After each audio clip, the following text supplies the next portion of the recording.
जीवन में तीनोटी मंत्र सबुबले मन रखंतु।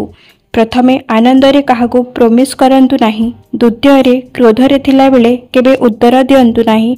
तृतीय दुखरे निर्णय नियंतु नाही।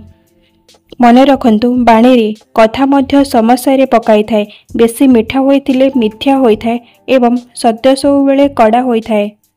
पानी बाणी और टंका सबुबले संभाली खर्च करंतु, कारण यह भविष्यत रे एही तीनोटी बिना भविष्यत ही नाही। एही चारोटी कथा सबुबले ध्यान रखंतु। सांग, पुस्तक, रास्ता एवं विचार जदि भूल होइथिबो तो जीवन जटिल होइजिबो एवं ठीक होइथिबो तो जीवन बनाई देबो। ध्यान रखंतु, क्रोध आसिले मन रे लढंतु, मनुष्य ठारे नुहे। समस्या आसिले समय साथी रे लढंतु, निज सह नुहे। सबु समस्यार तीनोटी समाधान थाए। स्वीकार कर, बदलाई दियो किंबा छाड़ी दियो। स्वीकार कर न पारिले बदलाई दियो। जदि बदलाई पारिबो नाही तो भल हेबो ईश्वरंक पाखरे छाड़ी दियो। अन्यर दोष त्रुटि देखुवा व्यक्ति ता निजर गुण सही माछी परि अटे, जे सुंदर शरीर बा स्थान छाड़ी क्षत बा अपरिष्कार स्थान रे बसिथाए। मन रखंतु, सम्मान रे कौनसी डिस्काउंट न थाए। जेबे मिली थाए तो पूरा मिली थाए एवं जेबे जाई थाए तो पूरा जाई थाए। दुईटी कथा मन रखंतु, झोड़ तोफान रे नौका एवं अभिमान रे सम्मान सब चली जाए। खाद्य हजम करि न पारिले रोग बढ़ी थाए। प्रशंसा सही न पारिले अहंकार बढ़ी थाए। निंदा सही न पारिले शत्रुता बढ़ी थाए। दुख सही न पारिले निराशा बढ़ी थाए। सुख समय रे अहंकारी हेले पाप बढ़ी थाए। सेथिपई जीवन रे किछि भी मिलिले अल्प सहिबा शिखंतु। समस्तंकु साथी नहीं चलंतु, किंतु एका मध्य चलिबाकु पड़िले डरंतु नहीं। काहेकि ना समस्या, श्मशान, शिखर एवं सिंहासन रे व्यक्ति सबुबले एका ही रही थाए। केउं स्थान रे रहिबा योग्य एवं केउं स्थान छाड़ी चली जिबा कथा जानिगले जीवनटा सते जटिल लागे नाही। थरे निजको पचारंतु, कहार घर को भांगी निजे घर बनाइबा एवं काहाको कंदे निजे हसिबा केते ठीक। जीवनर पांचटी मंत्र। जो स्थान रे निजर महत्व नाही सही स्थान को जातु नाही। जी शुणे नाही ताको शुणाई किछि लाभ नाही। ऋतु हिसाब रे जे सांग बदलाई थाए एमिति सांग बनातु नाही। जी सत्य कहले विरोध करे ताको सत्य कहंतु नाही। जीवन रे समस्या आसिले डरंतु नाही।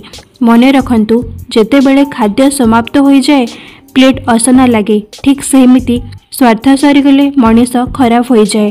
जेमिति से गला भगवानंक चरण को, किंतु निजर लोकं को छलना करिथिबा विभीषण केबे पूजा पाई न थाए। मनीष को चिन्हिबा किपरि? संस्कार बताई दिए परिवार केमिति। कथा कहिबार शैली बताई दिए मनीष केमिति। तर्क वितर्क करिबा बताई दिए ज्ञान केमिति। नजर बताई दिए चरित्र केमिति। स्पर्श बताई दिए नियत केमिति। विनम्रता बताई दिए शिक्षा केमिति। बाणी बताई दिए स्वभाव केमिति। मृत्यु बताई दिए जीवन केमिति थिला। ध्यान रखंतु, क्रोधरे निया निष्पत्ति केबे भी ठीक होई न थाए। एथिपाई सबुबेले बुझी विचारी एवं शांत मनरे निर्णय करंतु। पुराणा कथा। काहे से दिन जेबे भाई भाई को समस्या समाधान पाई पचारुथिला। काहे से दिन जेबे पुओ बापा को जीवनर जटिल परिस्थिति रे समस्यार बाट पचारुथिला। झियो पचारु नाही माँ को गृहस्थीर नियम। एबे आउ किए गुरुंक पाखरे बसे ज्ञानर परिभाषा शिखुची। एबे परिमानंकर कथा किए बा शुणुची। आपणार लोकंक श्रुति को मने पकाई किए कांदुची। किए एबे गरीब को सखा बनाउची। एबे काहे कृष्ण सुदामा को आलिंगन करुछंती। जीवन रे आमे केते बदली जाइछु। समस्ते पाखरे थाई मध्य दूरेई जाइछु। छोट एही गाँटी मोर पूरा बिग बजार जेमिति थिला।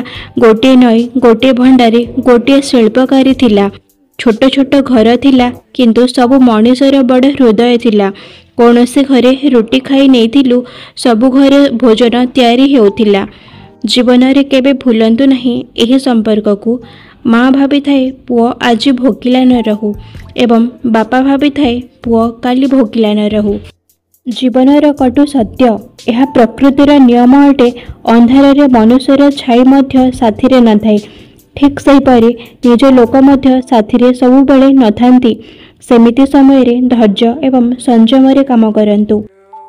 सांगमाने जदि ये भिडियोटी आपंक भल लगिला तो निश्चय लाइक शेयर करंतु एवं आगको एही भली भिडियो देखिबा पई एही चैनल को सब्सक्राइब कर दियंतु।